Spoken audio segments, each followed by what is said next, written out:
इसमें केवल एक रहस्यवादी नास्तिकता थी। इस विषय के प्रति मेरा गहरा रुझान हो गया। 1926 के अंत तक मुझे इस बात का विश्वास हो गया कि एक सर्वशक्तिमान परम आत्मा की बात, जिसने ब्रह्मांड का सृजन किया, दिग्दर्शन और संचालन किया, एक कोरी बकवास है। मैंने अपने इस अविश्वास को प्रदर्शित किया। मैंने इस विषय पर अपने दोस्तों से बहस की। मैं एक घोषित नास्तिक हो चुका था, किंतु इसका अर्थ क्या था यह मैं आगे बतलाऊंगा। मई 1927 में मैं लाहौर में गिरफ्तार हुआ। यह गिरफ्तारी अकस्मात हुई थी। मुझे इसका जरा भी एहसास नहीं था कि पुलिस को मेरी तलाश है। अचानक एक बगीचे से गुजरते हुए मैंने पाया कि मैं पुलिस वालों से घिरा हुआ हूँ। मुझे स्वयं आश्चर्य हुआ कि मैं उस समय बहुत शांत रहा। भगत सिंह बिल्कुल शांत रहे इस समय। न तो मुझे कोई सनसनी महसूस हुई, न ही जरा भी उत्तेजना का अनुभव हुआ। किसी भी तरह की कोई जो है वो उत्तेजना नहीं हुई। जो पहले क्रांतिकारी हिंसा करते थे, ऐसा कुछ नहीं हुआ भगत सिंह की लाइफ में। मुझे पुलिस हिरासत में ले लिया गया था। दोस्तों, भगत सिंह जी कह रहे हैं कि मुझे पुलिस ने गिरफ्तार कर लिया था तो मैंने हिंसा का सहारा नहीं लिया। अगले दिन मुझे रेलवे पुलिस हवालात में ले जाया गया, माफ़ करना, जहां मुझे पूरा 1 महीना काटना पड़ा। पुलिस अफसरों से कई दिनों की बातचीत के बाद मुझे ऐसा लगा कि उन्हें मेरे काकोरी दल के साथ संबंधों के बारे में तथा क्रांतिकारी आंदोलन से संबंधित मेरी गतिविधियों के बारे में कुछ जानकारी है। मतलब छोटी मोटी जानकारी पुलिस को थी भगत सिंह जी के बारे में कि वो क्या चाह रहे। उन्होंने मुझे बताया कि मैं लखनऊ में था जब वह मुकदमा चल रहा था, कि मैंने उन्हें छुड़ाने की किसी योजना पर बात की थी, कि उनकी सहमति पाने के बाद हमने कुछ बम प्राप्त किए थे कि 1926 में दशहरा के अवसर पर उन बमों में से एक परीक्षण के लिए भीड़ पर फेंका गया। यह पुलिस का कहना है कि भगत सिंह जी ऐसा चाहते थे कि काकोरी कांड के गिरफ्तार किए गए क्रांतिकारियों को भगत सिंह बचाना चाहते थे और भीड़ पर बम फेंकना चाहते थे। उसके बाद मेरे भले के लिए उन्होंने मुझे बताया कि यदि मैं क्रांतिकारी दल की गतिविधि पर प्रकाश डालने वाला एक वक्तव्य दे दूं, यानी कि पुलिस वाले उससे कह रहे हैं कि आपकी भलाई इसमें है कि आप इस कांड के बारे में हमें बता दें, पूरा क्रांतिकारी दल के बारे में बता दें, पूरा एक वक्तव्य या भाषण दे दें, मतलब बयान दे दें उन क्रांतिकारियों के खिलाफ। मुझे गिरफ्तार नहीं किया जाएगा, मतलब वक्तव्य दे दूँ तो मुझे गिरफ्तार नहीं किया जाएगा, और इसके विपरीत मुझे अदालत में मुखबिर की तरह पेश किए बगैर रिहा किया जाएगा। भाई देखो, पुलिस कह रही भगत सिंह जी को बता दो, एक वक्तव्य दे दो, क्रांतिकारी को बता दो हम तुम्हें गिरफ्तार भी नहीं करेंगे और मुखबिर भी नहीं बनाएंगे, अदालत जाने की ज़रूरत भी नहीं होगी, आपको कुछ भी करना है नहीं है, सिर्फ एक वक्तव्य दे दो। भगत सिंह जी वो नहीं देते। मैं इस प्रस्ताव पर हंसा। ये बेकार की बात थी, हम लोगों की बात थी। विचार रखने वाले अपनी निर्दोष जनता पर बम नहीं फेंका करते। भगत सिंह जी कह रहे भाई मैं दूसरे लोगों की तरह, हमारा जो दल है, हमारा क्रांतिकारी जो विचार है, हम लोगों की तरह नहीं है। हम लोगों की तरह निर्दोष जनता पर बम नहीं फेंका करते जैसे अंग्रेज फेंकते या फिर अंग्रेज फेंकवाते या कुछ और भी हो सकता है। भगत सिंह जी कह रहे हैं मैं अपनी जनता पर बम नहीं फेंक सकता, नहीं मार सकता अपनी जनता को।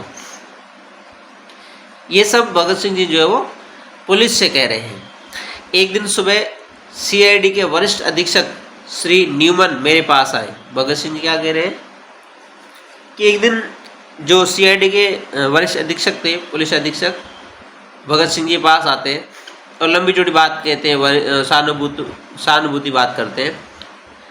लंबी चौड़ी सहानुभूतिपूर्ण बातों के बाद उन्होंने मुझे अपनी समझ में यह अत्यंत दुखद समाचार दिया कि यदि मैंने उनके द्वारा मांगा गया वक्तव्य नहीं दिया तो वे मुझ पर काकोरी केस से संबंधित विद्रोह छेड़ने के षड्यंत्र तथा दशहरा बम उपद्रव में क्रूर हत्याओं के लिए मुकदमा चलाने पर बाध्य होंगे।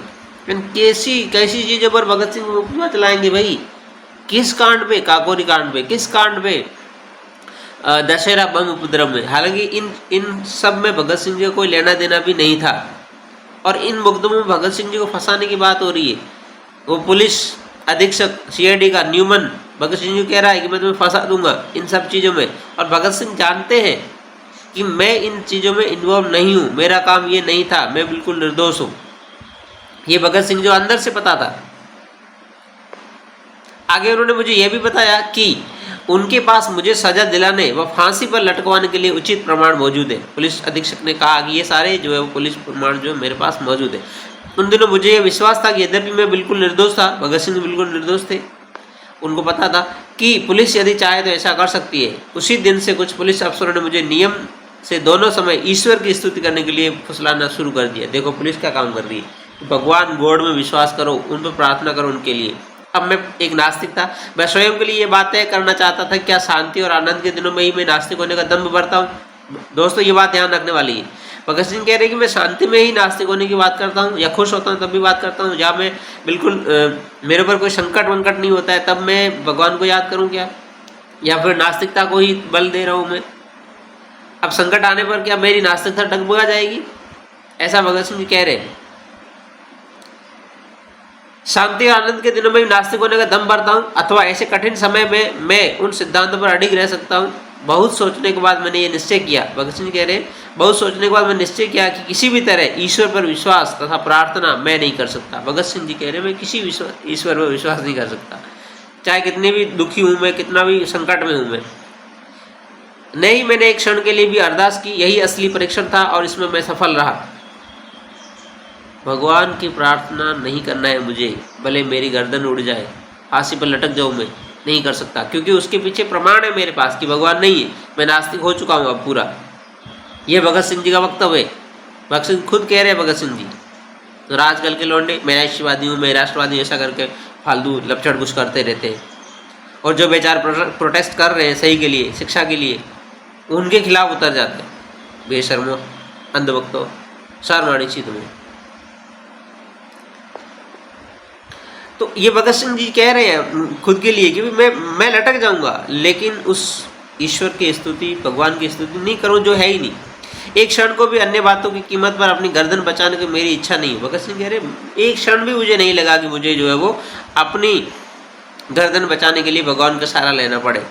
एक क्षण भी उन्होंने बिना क्षण गंवाए उन्होंने कहा नहीं, मैं भगवान की स्तुति नहीं कर सकता, मैं अपनी गर्दन बचाने के लिए, मैं अपनी ज़िंदगी बचाने के लिए एक ऐसे ईश्वर पर विश्वास नहीं कर सकता जिसकी किसी प्रकार की कोई उपस्थिति नहीं है। ठीक है, ये भगत सिंह जी जो खुद के लिए कह रहे हैं। अब मैं पक्का नास्तिक था और तब से लगातार हूँ। इस परीक्षण पर खरा उतरना आसान काम न था। विश्वास कष्टों को हल्का कर देता है। भगत सिंह कह रहे विश्वास अगर आप कर देते हो तो आपका कष्ट कुछ समय के लिए जो आपका शरीर हल्का हो जाएगा, आपका मन हल्का हो जाएगा, आप सोचने लगेंगे यार अच्छा हो रहा है। आप सुख कर बना सकता है आपका जीवन, यहाँ तक कि उन्हें सुख कर बना सकता है आपके जीवन के कष्टों को सुख कर। कष्ट तो रहेंगे, कष्ट खत्म नहीं होंगे, लेकिन भगवान को याद करते हो आपके कष्ट थोड़े सुख कर हो जाएंगे, आपका डोपामिन जो है वो रिलीज हो जाएगा, आप खुश हो जाएंगे थोड़े टाइम के लिए। उसके बिना मनुष्य को स्वयं अपने ऊपर निर्भर होना पड़ता है, कर्म करने पड़ते हैं भाई। भगवान को नहीं मानने वाले को एक्शन लेने पड़ते, कर्म करने पड़ते, काम करने पड़ते, खुद एक्शन लेना पड़ता है। जो भगवान को मानता है वो थोड़ा अपना जीवन हल्का कर देता है, कष्ट हल्के हो जाते हैं, सुख कर हो जाता है थोड़े समय के लिए, लेकिन बाकी प्रॉब्लम वापस वही की वही हो जाती है। तो भगत सिंह कह रहे एक्शन लेना पड़ेगा अगर आप खुद को आगे बढ़ाना चाहते हो, खुद का आगे करियर देखना चाहते हो। ठीक है, तूफान और झंझावात के बीच अपने पाँवों पर खड़ा रहना कोई बच्चों का खेल नहीं है। परीक्षा की इन घड़ियों में अहंकार यदि है तो भाप बनकर उड़ जाता है। आपके ऊपर मौत की तलवार लटक रही है, फांसी की तलवार, फांसी का फंदा लटक रहा है, और आप अगर अहंकारी है, आप नास्तिकता सिर्फ अहंकार की वजह से अगर आपकी नास्तिकता है तो आपका अहंकार तुरंत उड़ जाएगा और भगवान में विश्वास करने लग जाएंगे और भगवान के आगे गिड़गिड़ाने लगेंगे और क्या करने, आप माफ़ी मांगने लगेंगे, आप प्रार्थना पूजा करने लगेंगे। जैसे वो कोई ज़बरदस्ती किसी को नहीं बुलवाता है, जय श्री राम बोल, जय श्री राम बोल। तो अगर अहंकारी व्यक्ति है, हालांकि बुलवाने वाला अहंकारी ही है तो बोलने वाला भी अहंकारी है अगर वो नास्तिक है। मनुष्य आम विश्वास को ठुकराने का साहस नहीं कर पाता, पर यदि करता है तो उससे यह निष्कर्ष निकलता है कि उसके पास सिर्फ अहंकार नहीं वरन कोई अन्य शक्ति है। आज बिल्कुल वैसी ही स्थिति है। पहले ही अच्छी तरह पता है कि मुकदमे का क्या फैसला होगा। भगत सिंह जी को मुकदमे के बारे में फैसला पता है, उनको पता है कि मृत्यु होगी। एक सप्ताह में फैसला सुना दिया जाएगा। मैं अपना जीवन एक ध्येय के लिए कुर्बान करने जा रहा हूँ। इस विचार के अतिरिक्त और क्या सांत्वना हो सकती है। भगत सिंह ने कहा था मेरा जो ध्येय था वो ध्येय पूरा हो रहा है, और क्या चाहिए। मुझे देश को जगाना था, मेरे देश की राष्ट्रीयता को जगाना था, राष्ट्रवाद को जगाना था, वो काम हो चुका है। अब मैं अगर कुर्बान भी हो रहा हूँ तो कोई इसमें दुख नहीं है मुझे, ये सांत्वना ही है मेरे लिए। ईश्वर में विश्वास रखने वाला हिंदू पुनर्जन्म पर एक राजा होने की आशा कर सकता है। एक मुसलमान या ईसाई स्वर्ग में व्याप्त समृद्धि के आनंद की तथा अपने कष्टों और बलिदानों के लिए पुरस्कार की कल्पना कर सकता है। भगत सिंह जी क्या कह रहे हैं? सब धर्मों के लिए कह रहे हैं, सबके लिए कह रहे हैं, ठीक है ना, कि भाई जो ईश्वर में विश्वास रखता है, अगर वो हिंदू है तो पुनर्जन्म में वो राजा बनने की आशा करेगा, भाई अगले जन्म में राजा बनूंगा, ये वो फलाने ढुंगाने, ठीक है। तो ये सुख है, सारे धर्म जो है आपके जीवन को थोड़े समय के लिए सुख कर बना सकता है, आपके कष्टों को हल्का कर सकता है। आस्तिकता आपके कष्टों को हल्का कर सकती है, कष्ट को कम नहीं कर सकती, कष्ट खत्म नहीं कर सकती, कष्ट तो आपको ही खत्म करने पड़ेंगे और वो एक्शन से ही खत्म होंगे। तो भाई आज इतना ही, आज के बाद हम बाद में देखेंगे, ठीक है। और पूरा का पूरा जो है वो भगत सिंह जी का आगे सीरीज जो है, आज तो चौथी सीरीज थी, अगले सीरीज हम नेक्स्ट करेंगे, ठीक है। तो ये कुछ बातें थी भगत सिंह जी की आज की सीरीज में इतना ही हम करेंगे। आगे कल हम देखेंगे भगत सिंह जी जो बता रहे हैं इनके बारे में पूरा सारी चीज़ें, कि हिंदू मुस्लिम और ईसाई जो है वो क्या क्या सोच सकते हैं एक आस्तिक होकर के। ईसाई और मुस्लिम सोच रहे हैं कि भाई आनंद मिलेगा स्वर्ग में, ऐसा कुछ बहुत सारे हूरों वगैरह की बात, और ईसाई धर्म में तो बहुत लग्जरियस लाइफ की बात कर रही है कि शराब वगैरह, सुरा वगैरह, इस तरह की चीज़ें। किंतु मैं किस बात की आशा करूं? मैं जानता हूं कि जिस क्षण रस्सी का फंदा मेरी गर्दन पर लगेगा और मेरे पैरों के नीचे तख्त हटेगा, वही पूर्ण विराम होगा, वही अंतिम क्षण होगा। मैं या संक्षेप में आध्यात्मिक शब्दावली की व्याख्या के अनुसार मेरी आत्मा सब वहीं समाप्त हो जाएगा। भगत सिंह जी कह रहे हैं कि जैसे मेरे फंदा मेरे गर्दन में आएगा, मुझे फांसी लगेगी, तख्त हटेगा नीचे से, मेरा अंत हो जाएगा, मेरा शरीर रह जाएगा और मेरा पूर्ण विराम होगा, इसके बाद नहीं होगा। और आध्यात्मिक भाषा की बात करें तो आत्मा सब चली जाएगी, सब वहीं समाप्त, सब खत्म, कुछ नहीं बचेगा। भगत सिंह नहीं बचेगा, जिंदा था तब बचा, अब नहीं, आगे कुछ भी नहीं रहेगा। एक छोटी सी जूझती हुई जिंदगी जिसकी कोई ऐसी गौरवशाली परिणति नहीं है, खुद पर गर्व या विश्वास भी नहीं कर रहे, क्या बोलते, गर्व और अभिमान भी नहीं कर रहे, जिसकी कोई ऐसी गौरवशाली परिणति नहीं है, अपने में स्वयं एक पुरस्कार होगी यदि मुझ में उसे इस दृष्टि से देखने का साहस हो। भगत सिंह कह रहे मैं जैसा हूँ ऐसा ही मैं खुद को देखूँ तो मुझे जो गर्व होगा। यही सब कुछ है, बिना किसी स्वार्थ के, यहाँ के बाद पुरस्कार की इच्छा के बिना मैंने अनासक्त भाव से अपने जीवन को स्वतंत्रता के ध्येय पर समर्पित कर दिया है, क्योंकि मैं और कुछ नहीं कर सकता।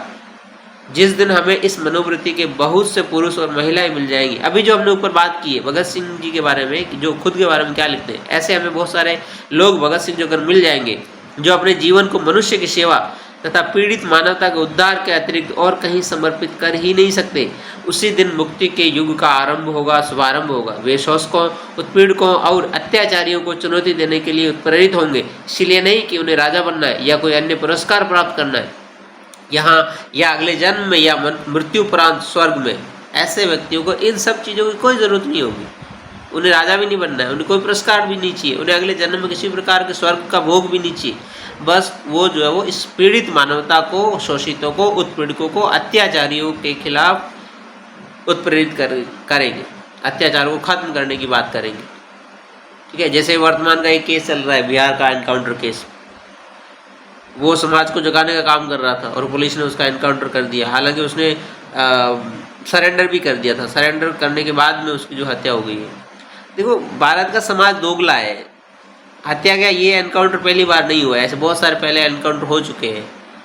देखिए समाज जाति वाले लोग क्या, अगर दूसरी जाति का, दूसरे समाज का एनकाउंटर होता है, धर्मों, किसी दूसरे धर्म की बात करें, एनकाउंटर होता है, तो हम उससे बात करने लग जाते हैं, हम हंसने लग जाते हैं, हमको सीरियस नहीं लेते। किसी प्रकार कोई कॉन्स्टिट्यूशन की बात हम तब नहीं करते, पता है हम कॉन्स्टिट्यूशन की बात तब करते जब हम पे आती है। और जब एक तबके के लोग, एक विशेष वर्ग के लोग जो एक दूसरे विशेष वर्ग के लोगों से घृणा करते हैं, कि दूसरा कोई मारा जाता है, एनकाउंटर किया जाता है, तो एक विशेष वर्ग खुश हो जाता है। और जब उसी विशेष वर्ग के ऊपर खुद भी बात आती है तब वो कॉन्स्टिट्यूशन की बात करने लग जाता है, संविधान और रूल और रेगुलेशन की बात करने लग जाता है, कानून की बात करने लग जाता है, ठीक है ना। तो अब यहाँ हमें पूरे देश के लोगों को एक होकर सोचना पड़ेगा। यहाँ कोई जाति धर्म वर्ग विशेष की बात नहीं होगी, यह हम सभी वर्ग विशेष हैं, पूरे भारतवासी वर्ग विशेष है जो भारत का नागरिक है। इसलिए तो कॉन्स्टिट्यूशन के प्रीएम्बल में लिखा है ना, हम भारत के लोग। बस यही दिमाग में रखना है, हम भारत के लोग। और शोषितों, उत्पीड़कों, अत्याचारियों को चुनौती देने के लिए खड़ा होना, भ्रष्टाचारियों को चुनौती देने के लिए खड़ा होना। समझिए इस चीज़ को। तो ये जो था वक्तव्य आज का। कल और देखते हैं क्या होता है। ठीक है, देखो मेरे भी एक्सेंट आ गया वो भरत तिवारी वाला। ठीक है,